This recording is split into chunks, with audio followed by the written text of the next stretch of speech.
Think you have a good read on people? Let me ask you this. Did you know that over 90% of the decisions you make, the judgments you form, the reasons you stay stuck in a life you might not even like, they were being run by invisible scripts you didn't eat right and can't see? For 40 years, I sat in sterile rooms across from every kind of person imaginable. Killers, con artists, terrified witnesses, and pathological liars.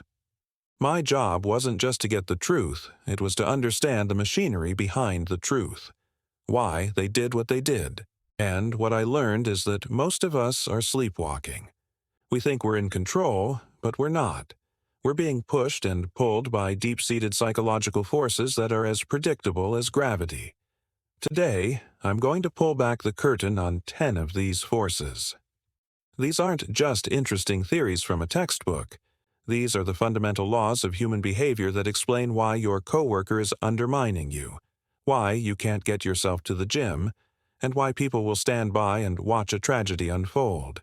Pay attention, because what you're about to hear will change how you see everyone, starting with the person in the mirror. Let's begin with the one I saw every single day, not just in suspects, but in my own team. Procrastination. You call it laziness. You beat yourself up over it. You think it's a character flaw. It's not. Procrastination is almost never about laziness. It's about emotional avoidance. We put things off not because we can't do them, but because they make us feel something we don't want to feel. Fear of failure. Fear of judgment. Imposter syndrome. Resentment. It's a form of self-protection. Your brain's ancient, primitive wiring, the amygdala, the threat detector, can't tell the difference between a tiger in the grass and a performance review with your boss. Both register as a threat. The response is the same: fight, flight, or freeze. Procrastination is the modern man's freeze response. You're not lazy, you're scared. I remember a case involving a mid-level accountant, let's call him Stanley. He was suspected of embezzling, but the paper trail was a mess. We needed one specific set of ledgers from him. For weeks, it was excuse after excuse. I'm compiling them. My computer crashed. I need to check with legal. My colleague saw a guilty man stalling for time. I saw a man terrified out of his mind. So I changed tactics. I brought him in, sat down, and didn't mention the ledgers. I asked him about his daughter's college applications. I asked about the fishing trip he had planned. Then I said, "Stanley, I know you're not a thief, but I think you made a mistake, a bad one, and you're more afraid of what your family will think than what we'll do to you." He broke down. He hadn't been embezzling for a lavish lifestyle. He'd been covering a gambling debt to protect his family from loan sharks. He wasn't delaying to hide the crime, he was delaying the moment of shame. He was avoiding the feeling. Think about it in your own life. That phone call you need to make to an unhappy client? You're not avoiding the call. You're avoiding the feeling of being yelled at. That project you haven't started? You're not avoiding the work, you're avoiding the feeling of inadequacy, the fear that you won't do a good job. The real-life application here is to stop treating the symptom, the delay, and start treating the cause, the emotion. The next time you find yourself procrastinating, don't just write another to-do list. Stop and ask yourself one question. What feeling am I trying to avoid right now? Name it, acknowledge it. Once you see the tiger in the grass for what it is, just a shadow, just a feeling, it loses its power.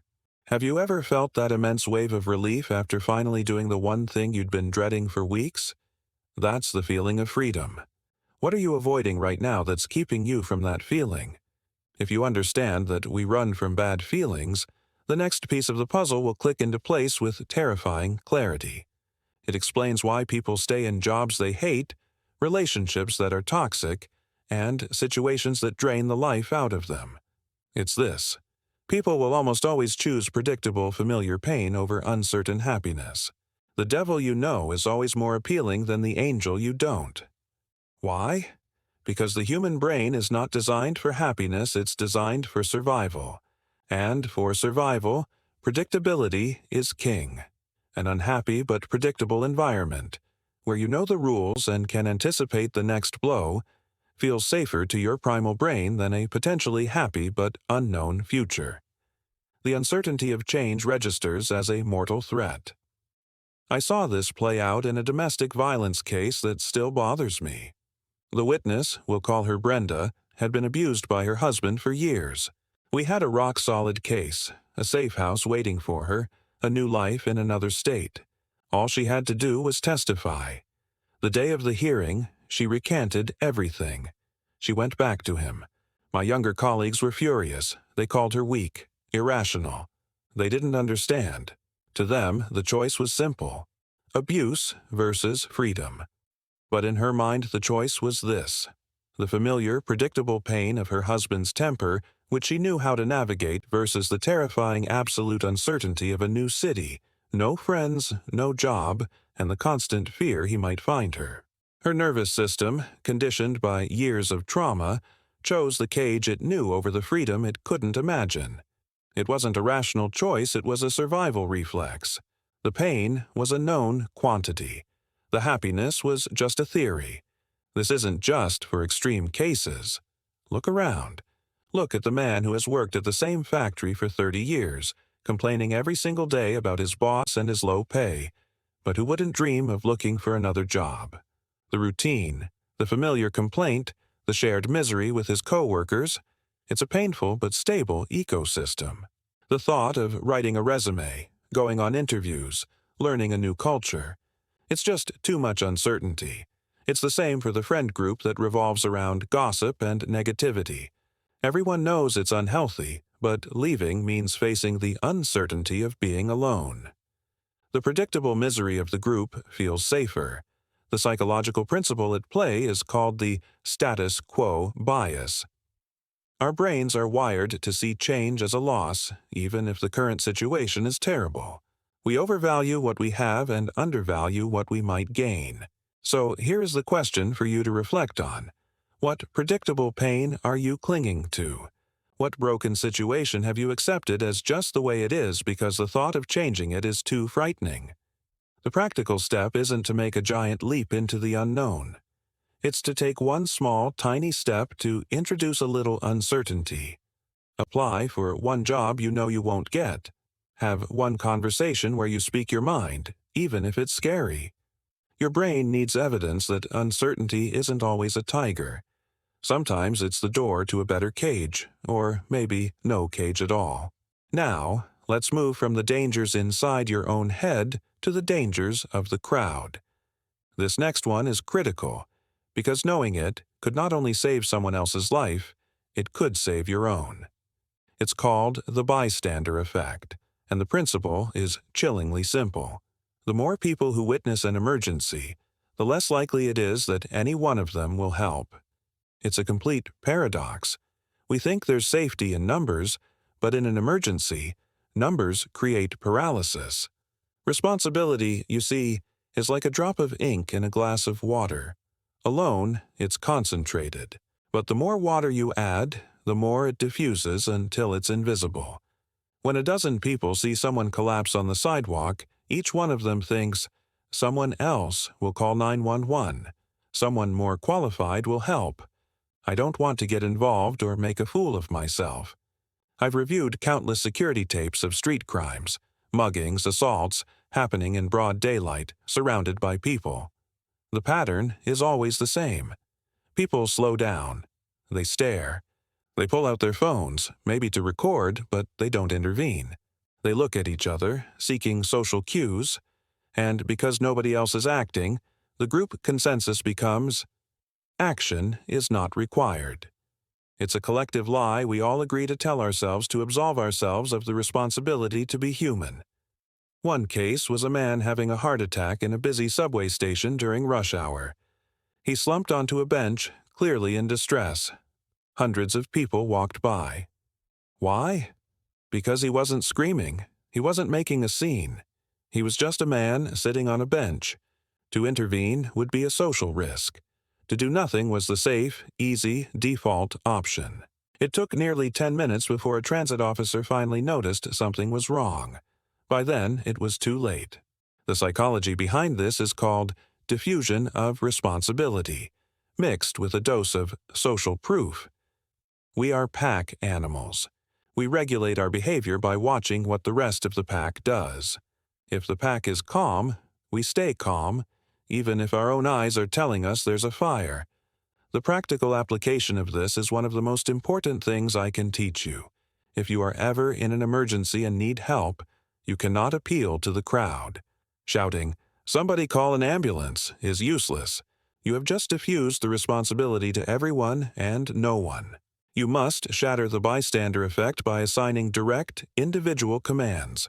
Find a face in the crowd. Point. Make eye contact. Say, "You, in the blue shirt, call 911 right now." Then find another face. "You, in the red hat, I need you to help me put pressure on this wound." By giving a specific person a specific task, you instantly dissolve the diffusion. You make them an individual again, not a faceless part of a passive crowd. Their responsibility is no longer diffused, it's a spotlight shining right on them. I want you to pause and think about this. Have you ever been in a situation where you saw something was wrong but didn't act, assuming someone else would? How did it feel afterward? The bystander effect isn't a sign of evil or apathy. It's a glitch in our social wiring. But now that you know the glitch exists, you have the power to override it, in yourself and, more importantly, in others. We've talked about how our brains can paralyze us. But what happens when the very thing that should make us feel safe is actually a weapon? That brings me to my next point. A hard truth that took me years to fully accept. Excessive kindness can be a form of manipulation. In my line of work, you learn very quickly that the most dangerous people aren't the ones who are openly hostile. The real predators, the master manipulators, they don't come at you with a weapon. They come at you with a gift. They disarm you with charm, with favors, with a level of attention and generosity that feels too good to be true. And that's because it is. It's not a gift, it's a down payment. It's the first step in a transaction where they are setting the terms and you don't even know you were a part of it. This technique is often called love bombing, but it exists in all forms of relationships, business, friendships, and especially in the world of con artistry. I worked on a string of fraud cases where the perpetrator was a man in his late 50s. Let's call him Leo. His targets were always lonely, wealthy widows. He wouldn't ask for money, not at first. He would shower them with attention. He'd fix things around their house, bring them their favorite foods, listen to their stories for hours, and remember the names of all their grandchildren. He made them feel seen and cherished for the first time in years. This overwhelming kindness created a powerful sense of obligation. The psychological principle here is one of the most potent social forces on earth: reciprocity. Humans are hardwired to want to repay debts. When someone gives us something, we feel a deep, uncomfortable need to give something back. Leo was creating a massive emotional debt that his victims felt compelled to repay. So when he finally, months later, mentioned a once-in-a-lifetime investment opportunity that he needed a little help with, they weren't just willing to give him the money, they were eager to. They saw it as their chance to finally repay his incredible kindness. They weren't investing in a stock, they were investing in Leo, the one person who seemed to truly care about them. He wasn't selling a financial product, he was selling a solution to their loneliness. His kindness was the bait, and the principle of reciprocity was the hook. In a healthy relationship, kindness is given freely. In a manipulative one, it's an investment. The manipulator is keeping a ledger in their head, and they will always come to collect. How do you spot this in your own life? Look for kindness that feels disproportionate to the context of the relationship. The new coworker who insists on buying you coffee every single day. The person you just started dating who is already talking about lavish vacations and making grand promises. It feels intoxicating, but it can also feel unsettling. That's your gut telling you that the scales are imbalanced. Genuine kindness makes you feel appreciated. Manipulative kindness makes you feel indebted. So, ask yourself this: has anyone's generosity ever made you feel trapped or obligated? Learn to distinguish between a gift and a down payment. A true gift has no strings attached. A transaction always does.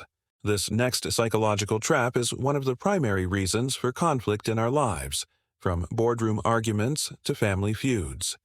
It's a subtle, insidious double standard that we apply constantly without even realizing it. Here it is. We judge others by their actions, but we judge ourselves by our intentions. When someone else cuts you off in traffic, you think, "What a selfish, aggressive jerk." You judge their action. When you cut someone off in traffic, you think, "Oh man, I'm so sorry. I didn't see him. I'm late for a really important meeting." You judge your intention. You give yourself the benefit of the doubt, the backstory, the context. To everyone else, you're just the jerk. This is called the fundamental attribution error. We attribute other people's behavior to their fundamental character, while attributing our own behavior to external circumstances. In the interrogation room, this was a powerful tool.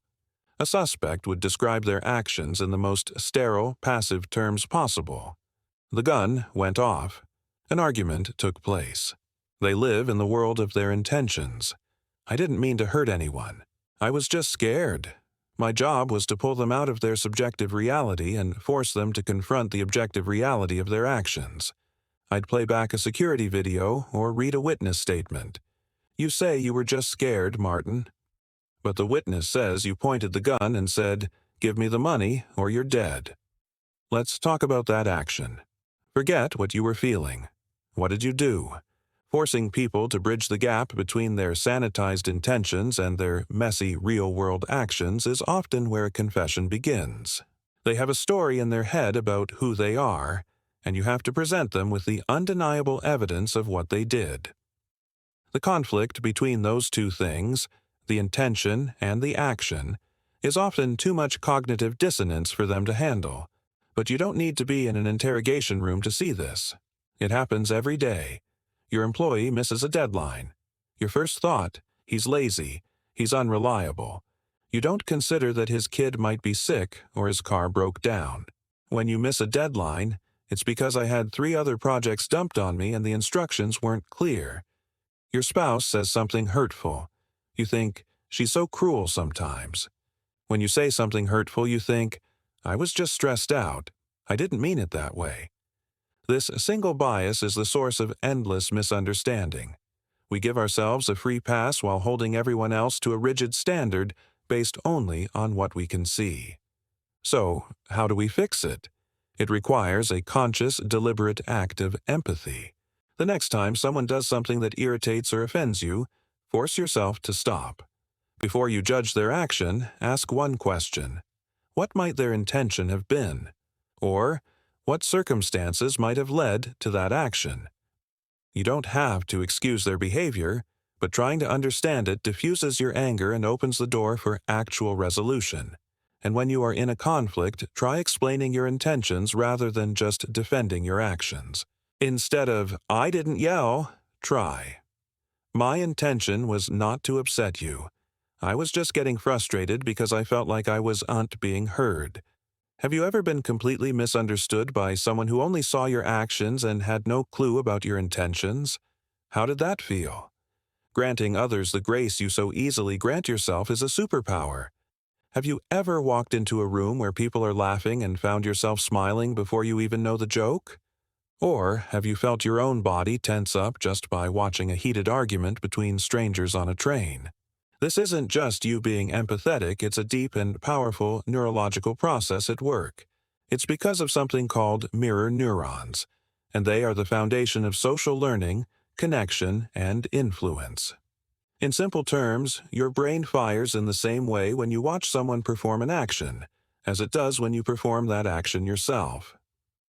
On a neural level, you are literally experiencing what the other person is experiencing. Your brain is mirroring their reality. This is the biological basis for empathy, but it's also the mechanism behind mob mentality, contagious habits, and effective leadership. In my work, understanding this was non-negotiable. You can't get a confession from someone who sees you as an adversary. You have to build rapport, and mirror neurons are the secret. If I wanted a suspect to calm down, I couldn't just tell them to relax. I had to be relaxed. I would consciously slow my own breathing. I would speak in a lower, measured tone. I'd lean back in my chair, keeping my body language open and non-threatening. His brain, without any conscious thought on his part, would start to mirror mine. His breathing would slow, his posture would relax. This process, called emotional contagion, is driven by mirror neurons. We unconsciously catch feelings from others the same way we catch a cold. A frantic, aggressive interrogator creates a frantic, aggressive suspect. A calm, controlled interrogator can create an environment where the truth feels safe enough to come out. This has profound implications for your daily life. You are the average of the 5 people you spend the most time with, not just because of their ideas, but because of their neurological and emotional states. If your friends are anxious and complain all the time, your brain will start to adopt those patterns of anxiety and complaint. If your colleagues are ambitious and positive, you will find yourself mirroring that drive. This is why a leader's demeanor is so critical. A stressed-out, panicked boss will create a stressed-out, panicked team, regardless of what they say. Their nonverbal cues, their tension, their rushed speech are contagious. A calm, confident leader inspires calm confidence in their team. They set the emotional tone, and everyone else's mirror neurons follow suit. So, take a look at your own social environment. Who are you mirroring? And just as importantly, who is mirroring you? If you want to change your habits, one of the fastest ways is to surround yourself with people who already embody those habits. Want to be fitter? Spend more time with people who prioritize exercise. Your mirror neurons will make it easier to adopt their behaviors. Are you a leader, a parent, a mentor? Be conscious of the emotional state you are projecting, because the people around you are catching it. Have you ever noticed how one person's bad mood can sour an entire room? Or how one person's genuine laughter can be incredibly infectious? That's the invisible power of mirror neurons at work. We've established that emotions are contagious between people, but the influence doesn't stop there. The conversation between your mind and your body is constant and profound. This isn't New Age philosophy, it's hard science. And one of the most stark examples of this is the fact that your negative thoughts can physically weaken your immune system. Chronic stress, pessimism, and anxiety are not just unpleasant mental states. They are physiological events that trigger a cascade of chemical changes in your body. When you are constantly worried or angry, your brain signals the release of stress hormones like cortisol. In short bursts, cortisol is useful. It helps in a fight-or-flight situation. But when your mind keeps the tap open, bathing your system in cortisol day after day, it starts to do serious damage. One of the first things it does is suppress the effectiveness of your immune system. I'm no doctor, but I've seen more tough guys brought down by their own minds than by any rival. I knew a detective, a brilliant investigator named Frank. He was old school, tough as nails, and fueled by cynicism. He believed everyone was guilty of something, and he carried the weight of every horrible case he ever worked. He lived in a state of perpetual low-grade anger and suspicion. During flu season, he was always the first one to get sick, and he stayed sick the longest. He'd be out for 2 weeks with a common cold that would barely sideline anyone else. We used to joke about it, but the pattern was undeniable. His mental state, a constant bath of negativity and stress, was effectively telling his body's defenses to stand down.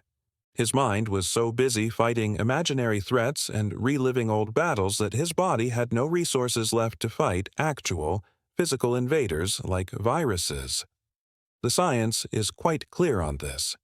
Researchers can literally take a saliva sample, measure cortisol levels, and predict with alarming accuracy how susceptible a person is to the common cold.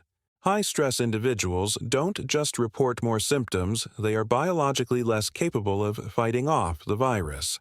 Your white blood cells, the soldiers of your immune system, become less effective in a high cortisol environment. So, when you're replaying an argument in your head for the 3rd time, or stewing in resentment over a perceived slight, understand that you are not just thinking. You are actively degrading your body's ability to protect itself. You are making yourself physically vulnerable.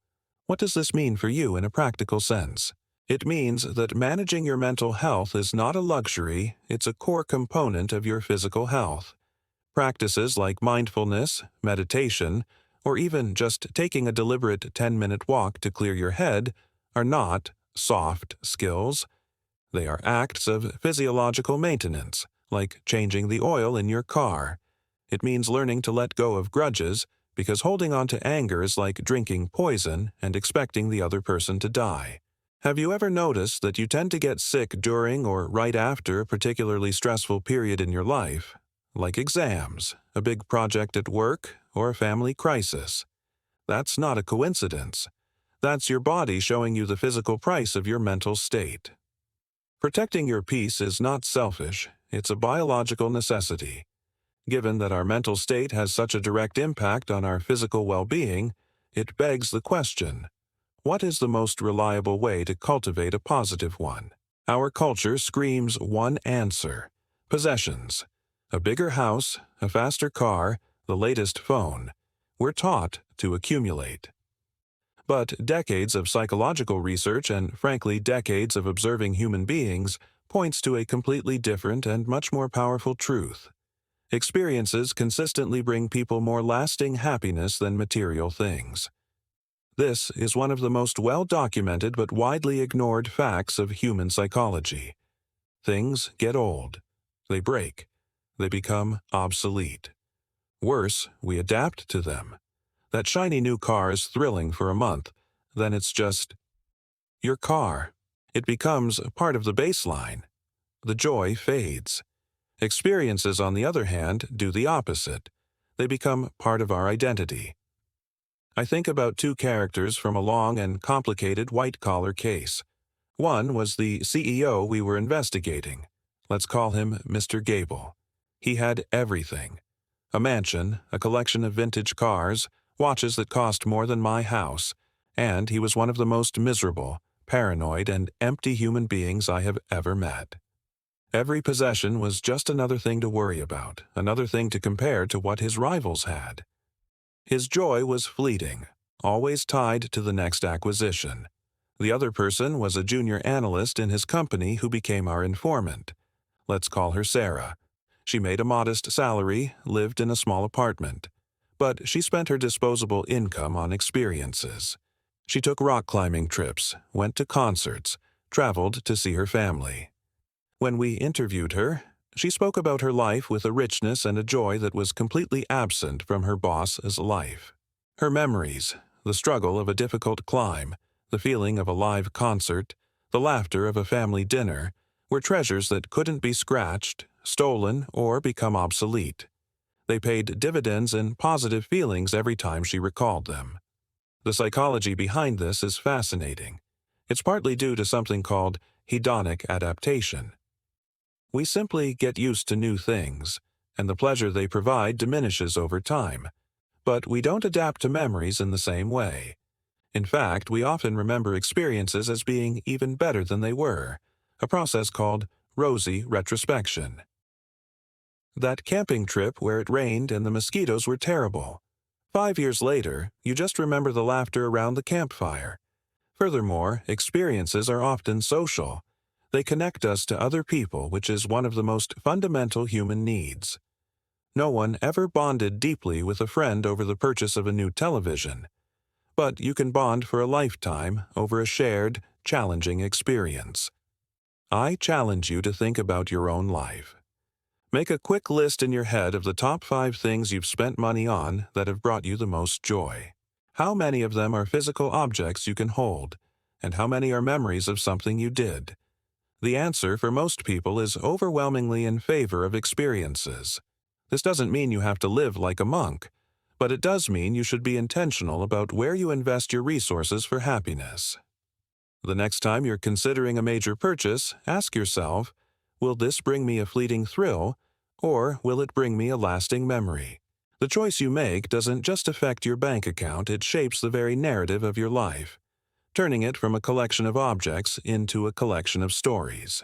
If experiences are a key to happiness, what about our day-to-day existence?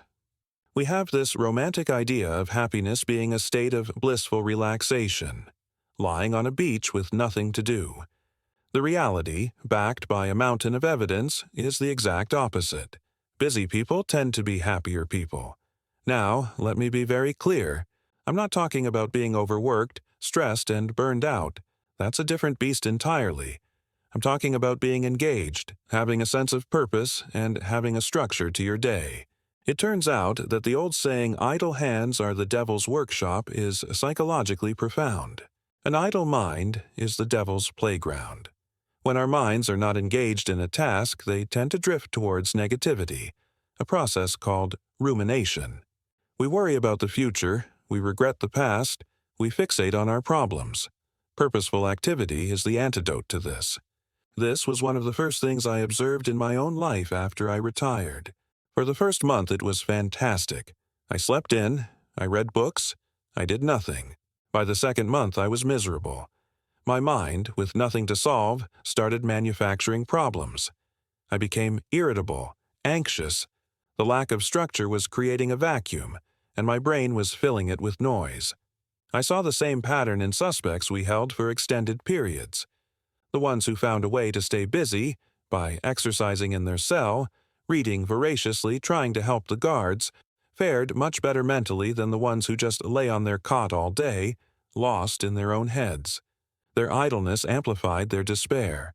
The psychological explanation for this lies in the concept of flow, a state of complete absorption in an activity. When you're in flow, your sense of time distorts, your self-consciousness disappears, and your brain is too occupied to entertain stray negative thoughts. You could be gardening, fixing an engine, writing a report, or playing a musical instrument. The activity itself almost doesn't matter, as long as it's challenging enough to hold your attention, but not so difficult that it becomes frustrating. This state of engagement is one of the most powerful sources of genuine, earned happiness.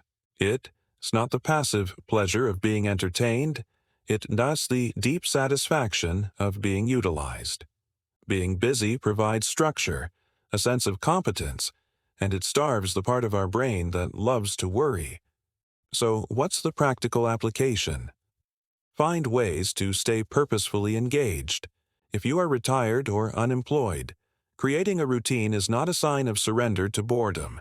It is a vital act of mental self-defense. Volunteer, take up a challenging hobby, start a project. For those who are working, it's about finding the engagement within your job or ensuring you have absorbing activities outside of it. It's also a warning against the fantasy of doing nothing. That fantasy is almost always better than the reality. The human brain is a problem-solving machine. If you don't give it a meaningful problem to solve, it will solve you. Have you ever noticed that your most anxious moments often come when you have the least to do? When you're lying in bed at night or sitting in a waiting room?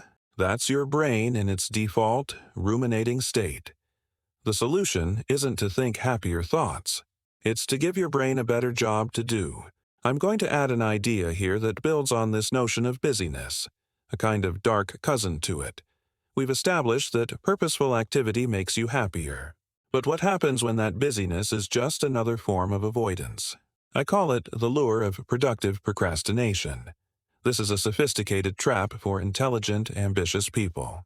It's the act of filling your day with dozens of small, easy, productive tasks as a way to avoid the one or two truly important, difficult tasks that actually move your life forward. You get the satisfying dopamine hit of crossing things off a list, you feel busy and accomplished, but at the end of the day, you haven't made any real progress on the things that scare you. You haven't made the sales call. You haven't written the first chapter of the book. You haven't had the difficult conversation with your partner. Instead, you answered 50 emails, organized your desktop, and researched a new productivity app. I worked with an agent once, a young, brilliant guy named David. He was always the first in and last out. His desk was immaculate. His reports were filed perfectly. He was the epitome of a busy, productive agent. But his case closure rate was terrible. Why? Because he was a master of productive procrastination. He would spend hours organizing his case files, creating complex spreadsheets to track leads, and rewriting his interview notes until they were perfect. He did everything except the hard, scary part of the job: getting on the phone, knocking on a hostile witness's door, confronting a suspect. His productivity was a shield. It allowed him to feel good about his work ethic while simultaneously protecting him from the risk of failure and rejection inherent in the real work. He was confusing motion with progress. The psychology here is a blend of what we discussed earlier.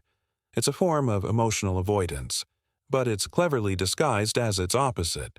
Because you are working hard and being productive, you get to tell yourself a story that you are not procrastinating. You avoid the guilt. It's a loophole. Your brain gets the satisfaction of accomplishment without having to face the emotional threat of the truly important task. It's like a dieter who eats an entire bag of fat-free cookies. They are following the letter of the law while violating its spirit, and they get to feel good about it in the moment. It's a very clever, very dangerous form of self-deception. How do you break this cycle? You have to be brutally honest with yourself. At the start of each day, identify the 1 or 2 tasks that would represent real progress, the ones that probably make you feel a little uncomfortable. These are your frogs, as the saying goes. You must do those tasks first, before anything else, before the emails, before the organizing, before the planning. This approach, often called eating the frog, short-circuits the brain's desire to retreat into the comfortable illusion of fake productivity. So, look at your to-do list for today. Which items on it are genuine progress, and which are just sophisticated forms of hiding? Are you busy, or are you just using busyness as a shield? The answer will tell you everything you need to know about what's really holding you back. We've explored the internal forces that shape us, but now we must turn to one of the most powerful and disturbing external forces.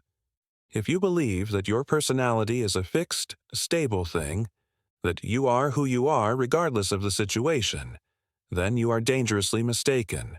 The truth is that given the right circumstances, powerful social roles can completely override individual personality and morality.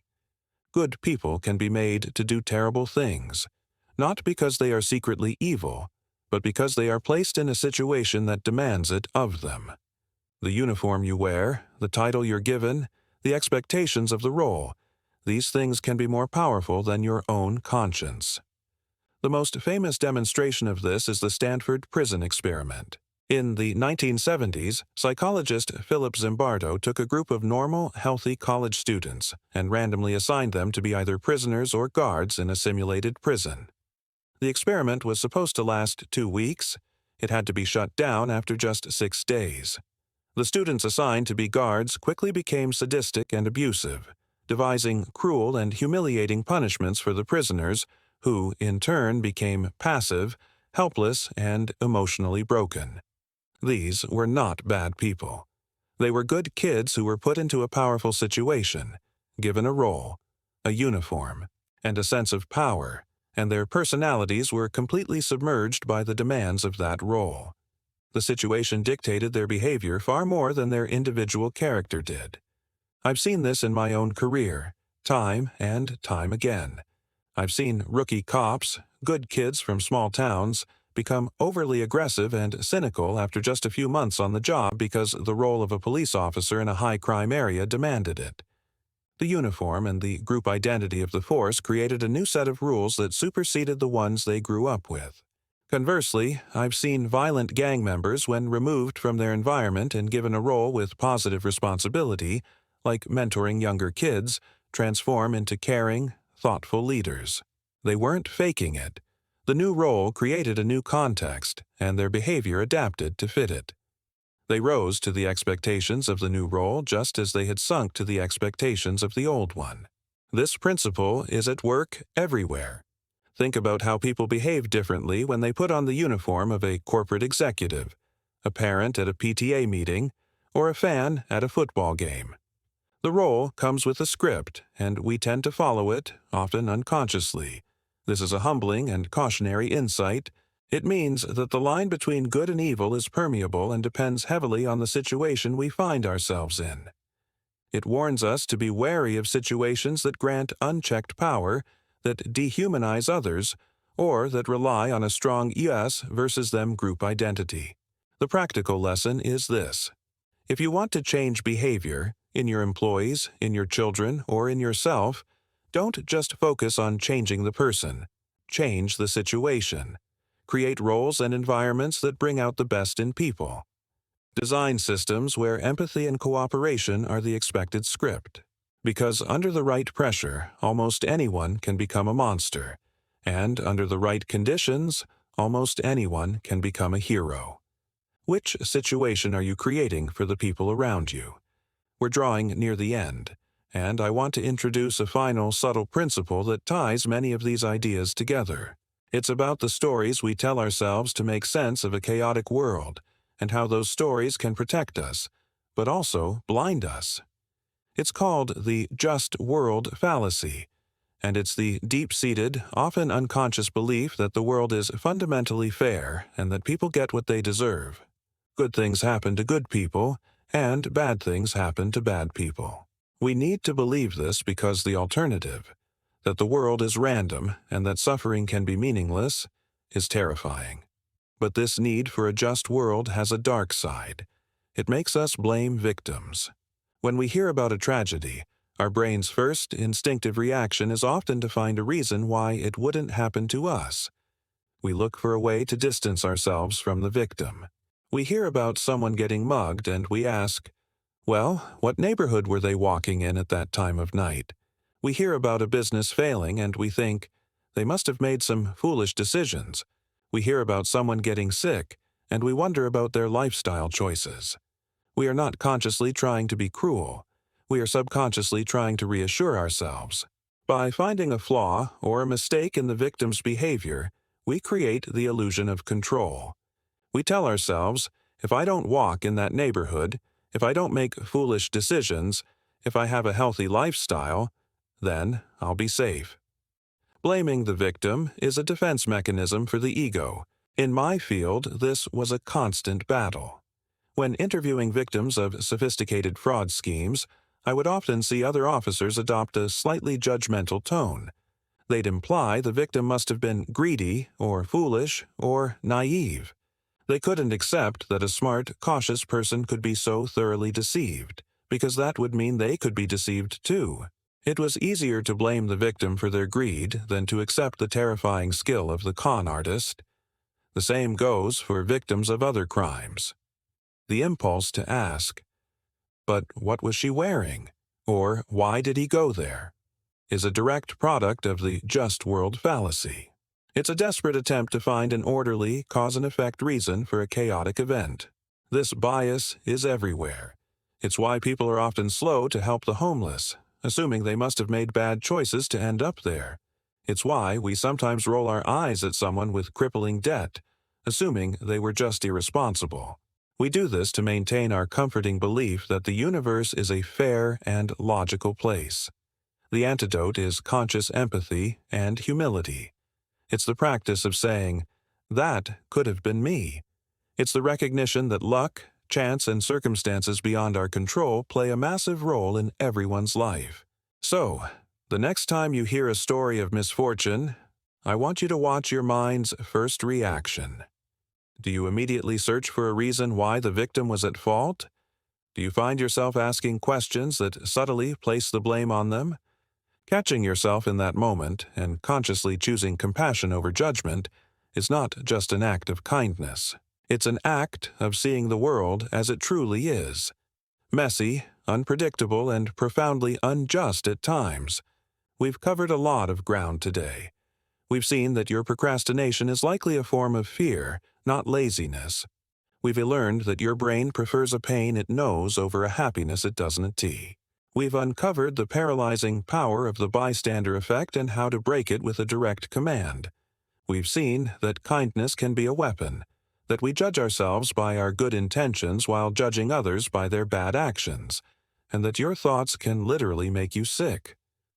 We know that memories from experiences will make you happier than any object you can buy, And that purposeful busyness is the antidote to a worried mind, unless it as just a clever way to hide from the work that matters. We've confronted the terrifying truth that situations and social roles can make good people do bad things, and that our deep need to believe the world is fair makes us unfairly blame victims for their own misfortune. Each one of these is a crack in the foundation of how you think you see the world. It's not about learning tricks to manipulate people. It's about understanding the invisible machinery that operates within all of us. It's about recognizing the glitches in your own thinking so you can override them. It's about giving others a little more grace, because you understand the powerful unseen forces that might be compelling their actions. The real power isn't in judging others, it's in understanding them. And that understanding always has to start with yourself. So my final question to you is this. Which of these facts hit you the hardest? Which one explained a piece of your own life or the behavior of someone you know with uncomfortable clarity? Acknowledging that is the first step. The rest is just practice.